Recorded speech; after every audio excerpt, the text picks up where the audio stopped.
noción de estilo tal como se define en el diccionario.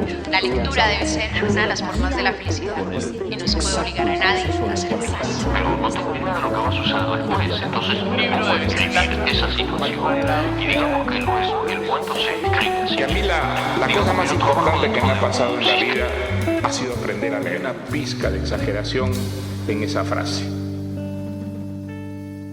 Este podcast se hace con el apoyo de Confama, que cree como yo en el poder transformador de los libros y la lectura. Estamos en un nuevo episodio y tengo una escritora colombiana que es abogada de la Universidad del Rosario de Bogotá, es maestra en escritura creativa de la Universidad de Nueva York, ha escrito en varios medios como Revista Brando, El Malpensante, The Clinic de Chile. Es Vanessa Londoño y hoy vamos a hablar sobre su trabajo, obra que se llama Asedio Animal. Vanessa, qué rico tenerte acá en Biblioteca Personal. Hola María José, ¿cómo estás? Yo estoy dichosa de estar hoy por aquí contigo y pues con todos y todas las oyentes de Biblioteca Personal, un podcast que me encanta y que sigo porque me encanta enterarme que están leyendo los demás y las demás escritoras. Vane, vamos a empezar por un tema que creo que es importante contarles a los oyentes. Este libro de Asedio Animal es una de las cosas más impresionantes que he leído. De hecho, es uno de los libros pues, más importantes que se hayan escrito en los últimos años, pero es muy doloroso, amigos. Les voy a decir que es de un crudo y de un terror que si lo van a leer tienen que preparar el corazón, preparar el cuerpo y preparar la mente. Sin embargo, la riqueza del lenguaje es extraordinaria, la narración es extraordinaria y es un libro que además abarca un tema fundamental para los colombianos y es la presencia de la violencia en los territorios. Lo vivimos a través de personajes diferentes, la presencia de los grupos armados, los ataques y las vulneraciones a las comunidades. Y es un libro que es muy interesante precisamente porque abre un ojo en esos territorios olvidados. Quisiera empezar por ahí, Vanessa. ¿Por qué escogiste la violencia? ¿Por qué este tema era de tu interés trabajarlo desde el punto de vista literario? Nunca sé muy bien qué contestar a esa pregunta, no creo que fuera mucho como una decisión como muy meditada o muy deliberada. Yo sentía que era como, no sé si decirlo una responsabilidad, pero sentía que era que si uno va a hacer literatura o a hacer arte en este país, pues tiene que encargarse de ciertos problemas y de ciertas cosas, ¿no? Y creo que un poco no me interesaba hacer nada más, no fue tan como que lo escogiera, sino que me sentía como en deuda de crear un dispositivo para poder dejar un registro de cosas que a veces vivimos una realidad súper aplastante y a la vez súper ignorada. Entonces, a veces pienso que no fue una decisión. En tu libro hay cuerpos mutilados, hay asesinatos, hay desaparecidos, hay violaciones. Es un libro que de verdad tiene toda la crudeza y el dolor que han sufrido por décadas muchas de nuestras comunidades campesinas y comunidades indígenas. ¿Tú sientes, Vanessa, que hay como un intento de invisibilizar o de negar o de alejar este tipo de textos cuando enfrentaste este libro a nuevos lectores, a editores? Puede que alguien haya dicho, no, eso está muy crudo, mejor no lo leamos. No, la verdad no. Bueno, no sé si también por el rumbo que tomó el libro se publicó primero en México antes que en Colombia y tenía ya como un tránsito por fuera y eso lamentablemente llama la atención de los editores. No creo que debería ser así, pero creo que eso genera como cierto interés. Para serte sincera, la verdad es que Planeta tenía un magnífico editor que era Juan David Correa y Juan David Correa me buscó desde el principio para publicar el libro. Y de hecho otras editoriales después de que yo ya había como acordado con Planeta, con Tusquets, la publicación del libro para Colombia también me habían buscado. Entonces no sentí nunca que el libro fuera invisibilizado. Creo que es un libro que encontró su público, no es un público masivo, pero también porque creo que la literatura por lo general no tiene un público masivo. Es un libro difícil porque no solamente el tema es difícil, sino que yo creo que es un libro exigente, entonces también encontró su público. Si no es un libro masivo es porque el libro, no porque haya sido invisibilizado ni censurado, ni mucho menos, no creo, sino porque es un libro que tiene esa vocación, creo yo. Hablemos precisamente de un punto que me parece interesante y es el lenguaje. Uno lee tu libro y piensa mucho en Pedro Páramo, como hay una escena que es divina, que es los indígenas tratando de hablar español y uno como en Cabrera Infante, que uno alcanza a leer como los diferentes dialectos y los diferentes acentos. Creo que en tu libro también hay un esfuerzo por representar esa diversidad del lenguaje. ¿Cómo es tu relación, Vanessa, con el lenguaje? ¿Cómo te enamoraste del lenguaje y cómo querías proyectarlo? Bueno, pues sí, la novela ha sido como muy vinculada a Juan Rulfo, yo creo que sí es una gran influencia para mí. Al mismo tiempo creo que también es como un lenguaje muy distinto, digamos, tiene ciertos espejismos de lo que puede ser Rulfo, pero también creo que encuentra sus propios rumbos y sus propias maneras de contar. Yo pienso que mi género literario puede ser el censo de las lenguas de un territorio.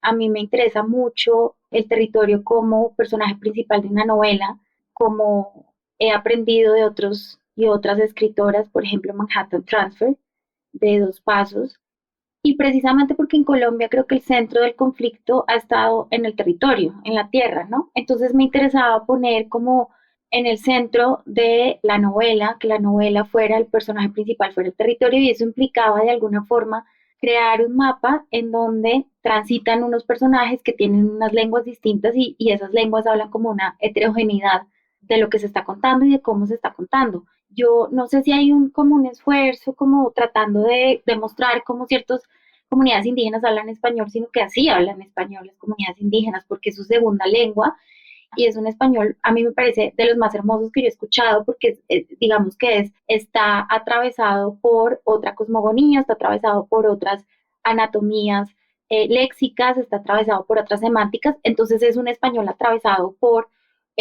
otros hablantes de otras lenguas y eso me parecía muy interesante como dejar un registro de eso que creo que no hay mucho en la literatura colombiana, un registro de esos tipos de español que se hablan tan bellamente acá y que además generan como unos lugares muy plásticos, muy poco transitados, muy poco trajinados en la forma en que usamos el español. Y bueno, mi relación con el lenguaje yo creo que pues me atraviesa de una forma física, política, espiritual, yo creo que me atraviesa completamente en lo que yo soy. Entonces tengo una relación como muy cercana, muy física y sí, muy permanente con el lenguaje. ¿Te enamoraste del lenguaje desde niña antes de empezar a estudiar derecho, cuando empezaste a leer, o cómo fue ese acercamiento al amor por las letras? Sí, desde siempre. Pues yo estudié por los laditos literatura en la Javeriana, hice casi toda la carrera, no me gradué, pero en todo caso agradecí mucho estudiar derecho, estudiar jurisprudencia en el Rosario, porque siento que eso primero me dio una estructura, pero segundo también creo que hay una búsqueda del derecho que es muy cercana al de la poesía, que es la precisión del lenguaje, y eso obviamente pues combinado con la búsqueda de una riqueza de lenguaje que puede ser literario, pues yo creo que me formó en ese lugar. Y las lecturas, ¿qué lecturas recuerdas que te hayan impactado particularmente sobre estos temas sociales? Porque pareciera que tú sí tienes como un interés particular por esas voces silenciadas, por esas voces invisibilizadas, por esas voces que tal vez no tienen megáfono en el discurso público y que solamente aparecen cuando hacen parte de los titulares de prensa. No pienso que como que mi aproximación a la literatura sea como desde ese lugar, yo creo que es una aproximación política mía. Tal vez la literatura tiene unas búsquedas similares, pero no me acerco a la literatura desde ahí necesariamente. Yo creo que eso también lo que manifiesta el libro es también como un lugar político mío, personal. Claro. Pero bueno, obviamente siento que Juan Rulfo tiene esa búsqueda, ¿no? Esa búsqueda también está en Rulfo, no solamente en Pedro Páramo, en El Llano en Llamas, me parece que sobre todo. Arguedas también, Arguedas yo creo que para mí ha sido un escritor muy importante, como que me atravesó fundamentalmente. ¿Por qué? Ese no lo conozco. Vani, cuente quién es. José María Arguedas es un escritor peruano que tiene unas novelas fantásticas, tiene una novela hermosísima que se llama Los Ríos Profundos, para mí es una de las novelas más importantes de Latinoamérica. Yo creo que yo casi que exclusivamente leo literatura latinoamericana y para mí es una de las novelas más grandes que hay, que se ha publicado en Latinoamérica. Jaguar Fiesta también es una novela muy hermosa de Arguedas y Arguedas logra proponer casi que una gramática andina, él logra como juntar dos mundos y me encanta la forma en que lo hace porque yo creo que eso da muchas luces sobre una discusión que a veces creo que pierde valor y es el del extractivismo cultural. Yo, por supuesto, entiendo que cuando hay una relación jerárquica y una relación de extracción donde se ordeña una cultura como para un beneficio propio y ajeno a una comunidad, pues hay un claro caso de extractivismo cultural. Pero cuando hay un acercamiento y una horizontalidad, yo creo que se pueden proponer unos mundos muy ricos y muy hermosos, como lo quiso Juan Rulfo, como lo quiso Arguedas, como lo quiso el difunto Teto Campo, el músico, ¿no? En la música también vemos estos ejemplos, o como lo hizo, por ejemplo, también Elena Garro, Guimaraes Rosa, ¿no? Entonces me encanta porque yo creo que sí puede haber una combinación de mundos y de culturas eh, hecho desde la horizontalidad, y esos son ejemplos que para mí son como muy cercanos y que me iluminan mucho los momentos como o los lugares de escritura. Hay un tema que me llamó mucho la atención de tu novela, Vane, y es el torero, ¿no? Ajá. Que es tal vez paramilitar que le llevaban a todas las niñas vírgenes o todas las niñas jóvenes y las violaba, y de hecho, pues es una situación que ha pasado a lo largo de los años en las guerras y particularmente también en Colombia. ¿Por qué te interesó este tema de la violencia sexual desde la guerra y como qué es lo que más te ha impactado de esa temática? Pues primero me pareció muy impactante la historia de Hernán Giraldo, pues que se volvió prácticamente como el patriarca de la Sierra Nevada, ¿no? Como esta idea tan retorcida y tan patriarcal también del semental, del procreador, ¿no? Básicamente violaba a todas las niñas de la zona y todos los, digamos, todos los habitantes eran su prole, pongámoslo así. Ese sueño como tan retorcido y tan patriarcal de que todos los habitantes de un territorio son mi prole también, ¿no? Y me pareció que hablaba mucho como de, explicaba mucho esa violencia patriarcal que es la guerra y que se mueve también en el cuerpo de las mujeres y de los niños y de las niñas en todas partes, ¿no? Entonces, pues digamos que habitando un territorio como el que quería habitar esa novela, pues era lógico que un personaje como esos como que apareciera ahí. Totalmente macabro. Otro de los temas, porque además tu novela es bastante cercana al género terror, es el tema de los cuerpos mutilados, ¿no? Porque hay personajes que no tienen lengua, hay personajes que no tienen manos, porque los castigan, porque en esas regiones donde la justicia no llega, las justicias paralelas y las justicias ilegales y hasta las justicias de las mismas comunidades indígenas, pues pueden ser bastante violentas en sus formas y excesivas. Hay un tema que es muy interesante y es el de los miembros fantasmas, que es la presencia del cuerpo sin la presencia del cuerpo, la memoria del cuerpo cuando ya no está. Porque este tema de los miembros fantasmas es un tema de tu interés o cómo querías abarcarlo. Yo creo que la novela tal vez se distancie un poco del género de terror, porque es que el terror, o sea, yo creo que es que esto es lo que vivimos en Colombia y no es terror, es lo que pasa acá. El género de terror tiene una apuesta sobre un interés de provocar esa emoción a través de una ficción, y esto casi que no es no ficción, ¿sí me entiendes? Esto casi que es no ficción narrada desde un lenguaje literario. Entonces creo que hay ahí como un pacto que se disocia un poco del género de terror. Pero fíjate que desde la intención, pero desde el efecto, Claro, pero te aterrorizar. lamentablemente creo que esa es como una realidad del país, no creo que sea, o sea, lamentablemente yo creo que ese es un territorio que habitamos. Pero bueno, digamos que esa discusión no me corresponde a mí darla. Yo creo varias cosas. Creo que Colombia, en últimas, lo que quería pensar la novela, o ni siquiera Colombia, porque el texto nunca como que habla de Colombia, habla de un territorio fantasmal que, digamos, es un espejismo de lo que podría ser este país o podría ser otro país de Latinoamérica. Es un cuerpo mutilado, o sea, es un cuerpo fragmentado, ¿no? Decapitado. Y a mí me sorprendió mucho que después de la publicación de la novela, y de una forma muy como distante, el padre de Ru, cuando estaba en la Comisión de la Verdad, llegó a esa misma como conclusión y me parecía que eran como lugares que se acercaban mucho. Decía que Colombia era un cuerpo desmembrado. Yo nunca pienso que la novela trate de partes mutiladas, yo pienso que habla de cuerpos fantasma y miembros fantasma, porque esos miembros fantasma dentro de la novela persisten y tienen una presencia que sí, que digamos sigue invocando la parte del cuerpo que no está, y lo que se pregunta es qué podría decir ese miembro que ya no está y cómo podemos hacerlo hablar. Yo creo que esa es la pregunta que tiene el texto. Por varias razones. La primera, porque yo creo que en un país donde hay tantos desaparecidos, menos mal que la desaparición no implica el olvido, ni implica la desaparición de esa persona, porque ya sea porque sigue viviendo en la presencia de su familia, de las personas que lo rodean, en las búsquedas que se hacen sobre esos desaparecidos. Menos mal que desaparecer algo no lo desaparece en verdad, ¿no? Entonces deja un rastro de una serie de incógnitas y de una serie de preguntas que por fortuna nos seguimos haciendo. Pero también porque me interesaba que el final de la novela, que tiene que ver como con la reunión de todos estos miembros fantasma, hablara de la construcción de memoria histórica, porque finalmente ya la última, digamos, la última narración, que es la de esta mujer que ya no hace un recorrido geográfico, sino que hace un recorrido sobre la memoria de los demás personajes, y digamos, esa memoria, al recorrer la memoria de los personajes, lo que hace es como ir suturando un cuerpo que se vuelve como a congregar. Y me interesaba pensar que eso, lo que estaba proponiendo era la construcción de una memoria histórica y de una memoria colectiva, y que esa era una forma como de entender una salida al conflicto que vivimos acá. Ok, entiendo perfectamente.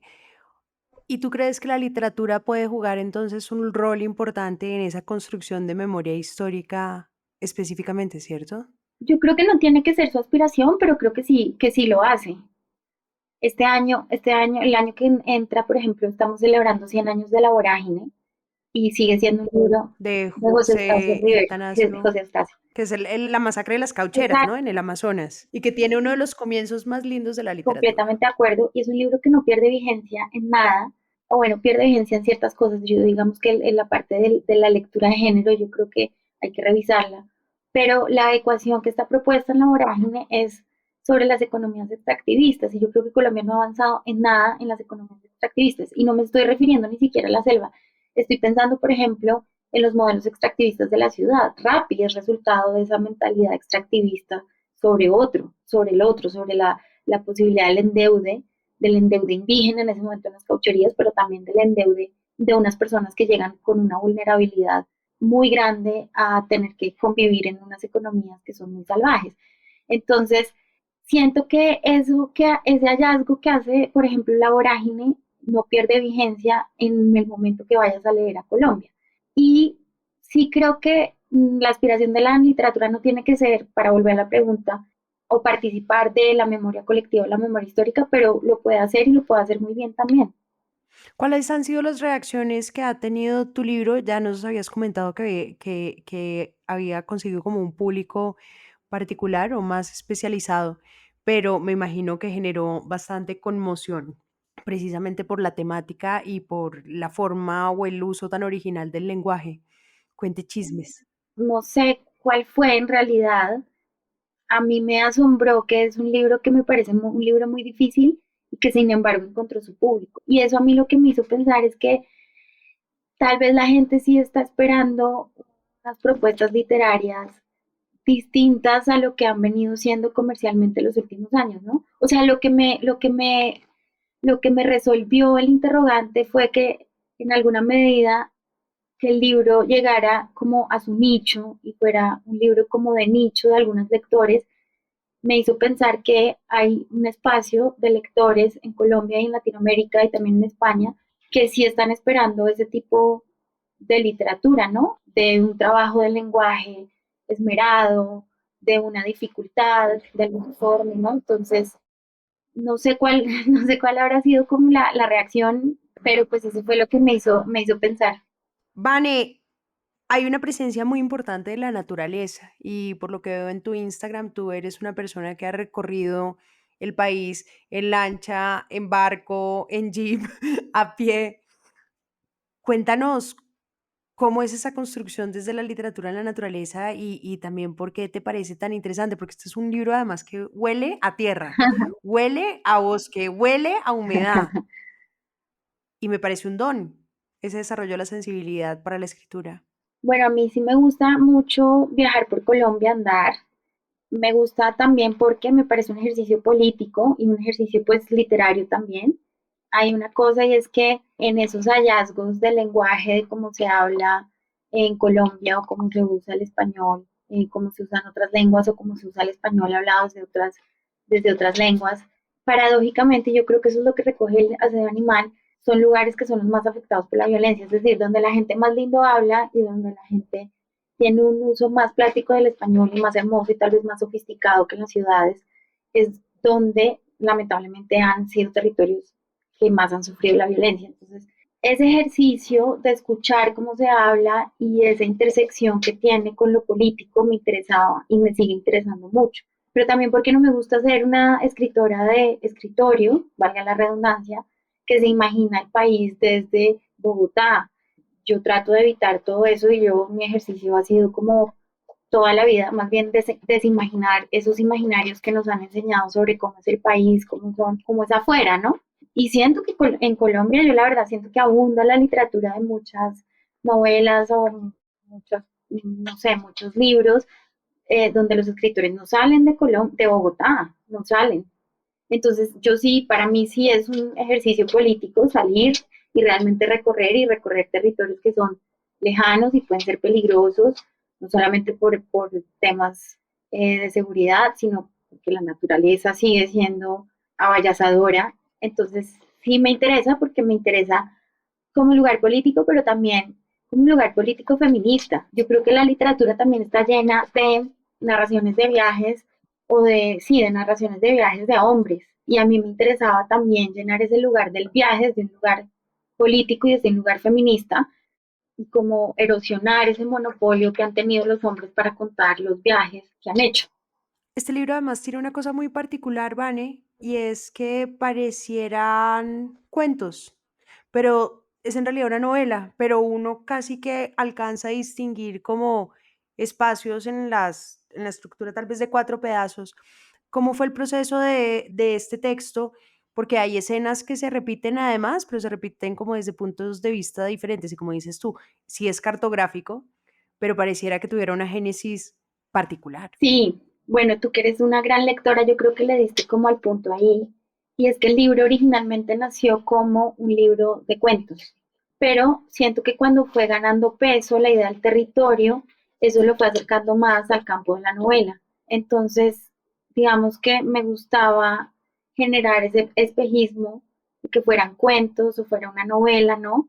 Y que al final toda la historia amarrara con un recurso que además yo le robé a Juan José Saer, que es uno de mis escritores favoritos, y es esa, digamos, ese abuso a veces de una frase que se va repitiendo a lo largo de la novela, pero que se va modificando y que se va alterando, y que eso va creando como una mirada distinta en cada personaje que va repitiendo esa frase. Y me interesaba no solamente porque genera ese efecto, sino porque en el lector también va haciendo que el libro genere su propia memoria, la novela va generando su propia memoria, y como la memoria es falseable y nos falla, también esas frases que se repiten se van falseando y van fallando.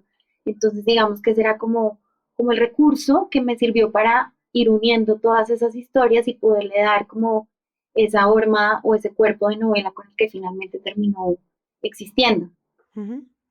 Tú fuiste además periodista y cubriste diferentes guerras en Europa, tal vez. En alguna entrevista decías que había sido como que habías cubierto ciertas temáticas. Bueno, a mí cuando me dicen que soy periodista, no sé muy bien cómo sentirme con eso, porque no sé si es porque yo publico a veces en medios, pero así como que me presentan a veces sin que yo me presente así, digamos. Pero yo trabajé en Nueva York en un canal de noticias que se llama Democracy Now! Eso. Ajá. Y ahí, digamos, ese es un canal de noticias que a mí me encanta porque es un canal de noticias independiente que funciona por streaming y funciona con donaciones del público, y eso quiere decir que es un canal de noticias sin agenda corporativa. Entonces, Democracy Now! Cubre, digamos, todos los conflictos que pasan en el mundo y que nunca llegan a los medios tradicionales, ¿no? Entonces, por supuesto que lo de Israel y Palestina tiene hoy una relevancia importantísima, pero pues es un conflicto que, si no es por lo que está pasando en este momento, nunca llega a los titulares, y Palestina es un territorio que lleva 76 años en apartheid y a nadie le ha importado. El conflicto que pasa en Sudán, etcétera, etcétera, ¿no? Entonces, para mí fue un ejercicio muy interesante. No es que yo cubriera ni trabajara en Europa, yo trabajé en Estados Unidos en este canal de noticias, y digamos por las investigaciones que ahí se hacían y por los temas que ese canal cubría, digamos que yo fui como también ingresando pues a entender de muchos conflictos en el mundo que normalmente no tienes como el acceso ni la forma de llegar a ellos. Entendido. Sí, totalmente confundida. No, Pero pero bueno, pues normal porque la información como que es muy, no es, sí, no es tan clara en torno a muchas cosas. A veces uno dice una cosa total, y, total. ¿sabes? Como que alguien escribe otra. No, y es que además cuando dicen canal de noticias, pues canal, uno dice, no, Sí, periodista, exacto, yo creo que eso es lo que pasa. categoría. No, pero te digo que en toda parte me pasa cuando me presentan en todas partes, pero bueno. La periodista. Vane, hay una cosa que me llama la atención y es que igual eres una escritora muy joven, te ganaste un premio en México, un premio muy reconocido y de hecho entiendo que cuando México te publica todavía no te habían publicado en Colombia. Desde tu mirada feminista, desde tu mirada de mujer joven, con una mirada política, ¿qué tan fácil es la industria para las posibles oyentes que quieran ser escritoras, que tengan intenciones de publicar? ¿Qué les dirías desde tu experiencia? ¿Cómo fue tu experiencia en la publicación? ¿Y qué tanta esperanza o no esperanza hay? A ver, yo me gané ese premio en México y simultáneamente me gané uno con una crónica, o sea, me gané Laura Estrada y me gané Nuevas Plumas el mismo año en México. Y vinieron de dos textos que guardaron como su ineditud porque los rechazó el mismo editor. Entonces, pues menos mal los rechazó, pero eso te habla un poco de cuando no eres nadie, no eres nadie y es muy difícil que te consideren como una interlocutora válida. Y yo creo que eso sigue estando muy presente en la industria literaria, sobre todo en Colombia. Creo que este año se publica un estudio en España sobre publicaciones en América Latina y no recuerdo en este momento quién hace el estudio, si quieres luego te paso el nombre. Sé por qué el año pasado, cuando se publicaron los resultados del Premio Nacional de Novela, Camila Orozco, si no estoy mal, sacó un artículo que citaba este estudio y en el que se demostraba básicamente que Colombia está todavía muy lejos de estar a la par de países como Argentina o como México, como España, donde las publicaciones entre hombres y mujeres están mucho más equilibradas. Aquí estamos todavía muy lejos. Y las editoriales que están equilibrando la cancha en alguna medida son las editoriales independientes. Las grandes editoriales, Planeta, Random, siguen publicando muchos más hombres que mujeres, por una, digamos, proporción todavía abismal. Wow. Entonces, pues creo que sí sigue, y sobre todo en Colombia, creo que sigue estando muy marcada esa discriminación. Yo creo que hemos ido como acortando el terreno, pero creo que sigue estando muy presente. Sobre todo creo que no ayuda que los colegas escritores hombres no entienden la discusión, no abonan a la discusión, no les interesa la discusión. Entonces creo que eso no ayuda mucho. Pero pues hemos ido mordiendo terreno y pues dando las peleas que hay que dar. Pero pues de que se logra obviamente. Sobre todo porque hay un mercado de editoriales independientes pequeñas que están interesadas en publicar mujeres y están sobre todo agotadas de que a veces sienten que, y lo he escuchado a los editores y las editoras, hablan siempre lo mismo y se repiten mucho. Entonces, también hay una fascinación por la forma en que las mujeres vemos las cosas y estamos viendo las cosas porque no estamos entrando en esa como en esa repetición que a veces entran como ciertos escritores. Oye, y en próximos libros, pues con esa mirada tan original que tienes, ¿qué estás pensando? Entiendo que ya estás trabajando en tu próxima novela. Me comentaste que no iba a ser tan, tan, tan dolorosa como la que leí. Pues Cuéntanos cuál es tu futura apuesta. sí, ahorita estoy escribiendo una novela nueva que obviamente he armado y desbaratado ya varias veces. Es una novela que tiene que ver con un viaje que hice recientemente por la Orinoquía, toda la frontera fluvial entre Colombia y Venezuela. Recorrí más de como 1000 kilómetros de río, hice todo el Orinoco en la frontera, hice todo el Río Negro hasta el Brasil. La única frontera fluvial que me faltó fue el Meta, pero pues no sé cuándo vamos a hacer esa parte, tampoco sé si vaya a ingresar como en esta novela, pero yo creo que es una novela que se construye alrededor de ese viaje en ese territorio que me parece todavía muy poco explorado en Colombia, desde todo punto de vista, desde el literario, por supuesto, pero también desde el político, desde el Estado, eh, desde la forma en que nos imaginamos el país. Sí, incluso eso, incluso desde los imaginarios del país. Vane, ¿qué hay en tu biblioteca?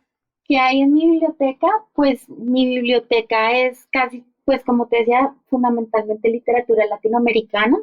Me gusta mucho Elena Garro, José María Arguedas, como conté. Me encanta José María Arguedas, me parece un tremendo escritor.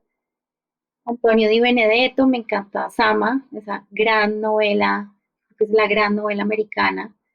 Em, ¿Por qué? Porque es la gran novela americana.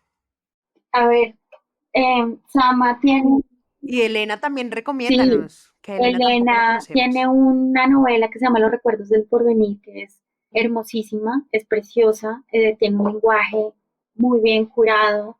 Me encanta esa novela, para mí ha sido como un lugar de luz que me ha ayudado obviamente a iluminar muchos también lugares de mi propia escritura. Di Benedetto, esa novela que te digo, Sama, empieza con uno de los epígrafes más lindos que yo creo que hay en la literatura, que dice a las víctimas de la espera, ¿no? Y toda la novela tiene que ver con esa condena que es esperar algo, ¿no? Entonces, y no sé, a veces me parece que nosotros como territorio estamos como condenados a esa espera de algo y que no sabemos qué es, ¿no? ¿Qué más tengo por acá? Pues bueno, Fernanda Melchor, temporada de huracanes, que me parece la mejor novela que se ha publicado en Latinoamérica en la última década, por ejemplo. Eh, Wow, eso es un puesto muy yo, importante. yo creo que, pues para mí, yo creo que sin duda, obviamente pues tengo eh, ¿Y de qué se trata Temporada de Huracanes? temporada de huracanes, si no la han leído, de verdad yo creo que es una de las mejores novelas que se han escrito en español en la última década. Es sobre un feminicidio de una mujer trans en México. Yo creo que Fernanda hace un trabajo impecable de un lenguaje que atraviesa un lenguaje literario de un nivel muy alto, pero como atravesado por una lengua veracruzana, porque ella es de Veracruz, y que está muy bien hecho, muy bien hecho. Creo que como que dialoga muy bien con estas novelas latinoamericanas tan poderosas, como de ese lenguaje tan potente que parece un deslave que te arrastra. Yo creo que esa novela dialoga muy bien con esas novelas tan potentes que se han escrito en Latinoamérica. Bueno, ¿qué más tengo? Marosa Di Giorgio, que es una escritora uruguaya que me gusta mucho. También leo mucha poesía. Por aquí estoy viendo que tengo a Watanabe, a Se te José nota. Watanabe como en el radar acá. A Salvador Elizondo, que es un escritor mexicano, tal vez acá no tan conocido, pero pues que es un escritor extraordinario. Tiene un libro, una novela que se llama El Farabeu, que es eh, extraordinaria. Marvel Moreno también, Clarice Lispector, obviamente. Sí, como que mi fascinación está ahí como en la literatura latinoamericana y me cuesta mucho salir como de esa membrana del lenguaje que tiene esa literatura. Pero además curioso porque no son los tradicionales, no mencionaste a ninguno del boom, que me imagino que igual debes tener una postura política con el boom que olvidó a todas las mujeres. No, no fue intencional. Creo que me parece que hay mejores escritores que los mencionados del boom. Por ejemplo, Álvaro Cepeda Zamudio me parece mucho, pues tal vez uno de los mejores. El barranquillero de la Casa Sí, me Grande. parece tremendo escritor, tremendo escritor. Entonces, no, tal vez no sea intencional, sino que creo que cuando uno como que se sumerge más en la literatura latinoamericana, también encuentra que hay unos autores y autoras que están menos como nombrados, como Armonía Somers, por ejemplo, la uruguaya, que tiene una novela que se llama Solo los elefantes encuentran mandrágora, que es increíble, o Salvador Benesdra, que solo publicó dos novelas, pero que tiene su público así como de culto en Argentina. Novelas que obviamente me ha tocado leer en fotocopia porque no se consiguen, porque un amigo me la trafica, me la presta la fotocopia, ¿no? Pero no es como buscando no mencionar a los escritores del boom, sino creo que hay una como, creo que yo encuentro como esa como densidad y esa profusión del lenguaje en otros escritores y escritoras latinoamericanas que están como menos transitados. Claro, y es muy curioso ese tema. A mí me ha llamado mucho la atención el tema de la industria de a quienes escogen vender y a quienes no se escogen vender, quienes entran en esa hito comercial y quienes no, porque realmente en Colombia sí tenemos muy posicionados a escritores colombianos, pero hay muy poquitos chilenos, hay muy poquitos mexicanos, o sea, como que hay muchos nombres que están generando controversias y conversaciones espectaculares y no se consiguen. Sí, pues yo he escuchado mucha gente que trabaja en la industria del libro, literalmente lo que es la industria del libro. Y digamos, ellos, yo creo que ellos tienen un diagnóstico muy hecho y es que Latinoamérica sigue estando muy poco integrada, incluso en la literatura.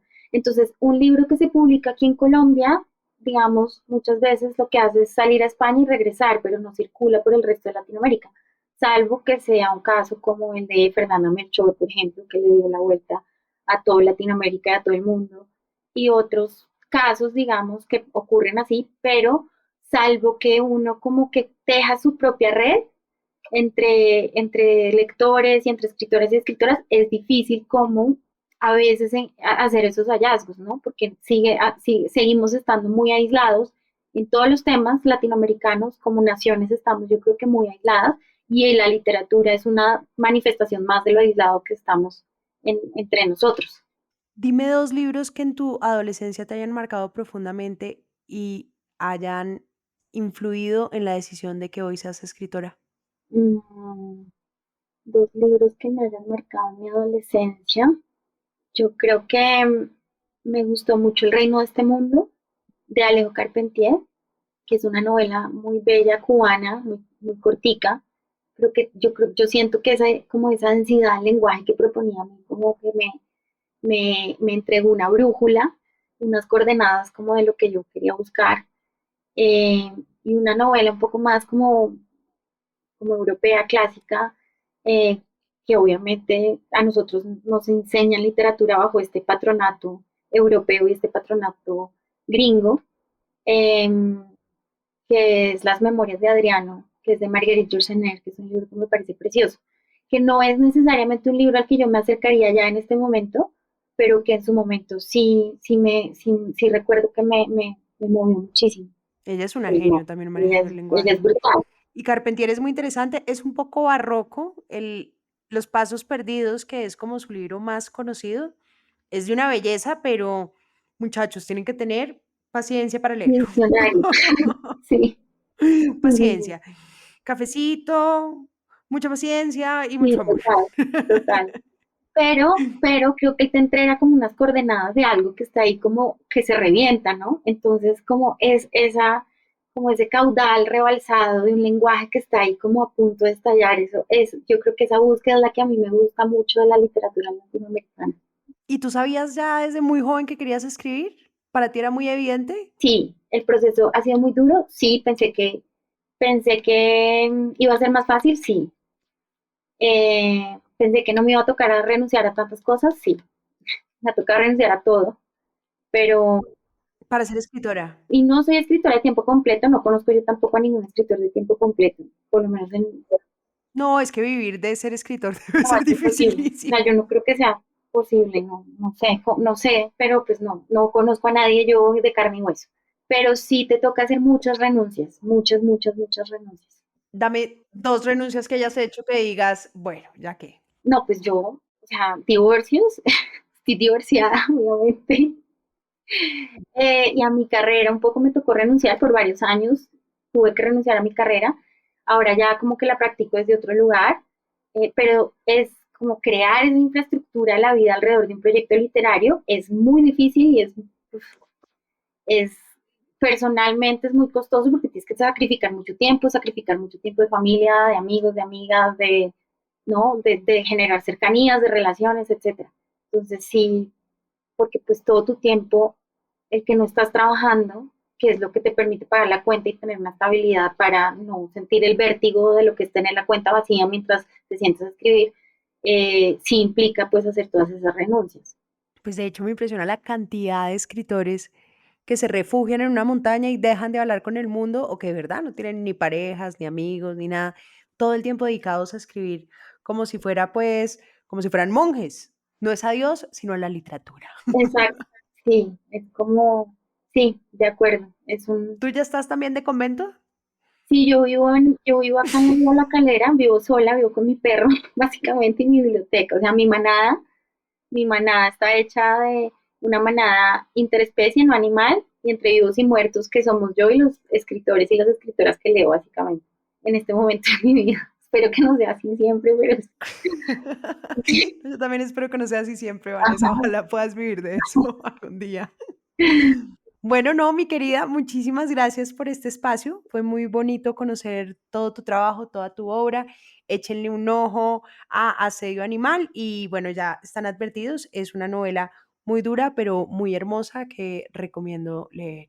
no, Majo, yo quería darte las gracias a ti por la invitación, pero más que por la invitación, por la labor que haces con los libros, te sigo siempre, me parece tremenda, me pareces una gran lectora y de verdad que en un mundo de tan pocos lectores que alguien haga esta labor con tanto amor y con tanta curaduría de lo que va leyendo y tanta disciplina por curar eso de una forma tan hermosa, pues obviamente es tremendo y es brutal y muchas gracias por la labor que haces.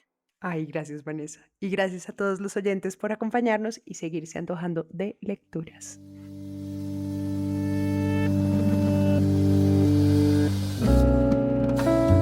Este es un podcast para contagiar el amor por los libros, porque no hay mejor forma de incentivarlo que desde la divulgación. Ser promotor de lectura es un hobby, pero también un reconocimiento y un agradecimiento implícito a aquellas personas que en nuestra vida nos acercaron a los libros.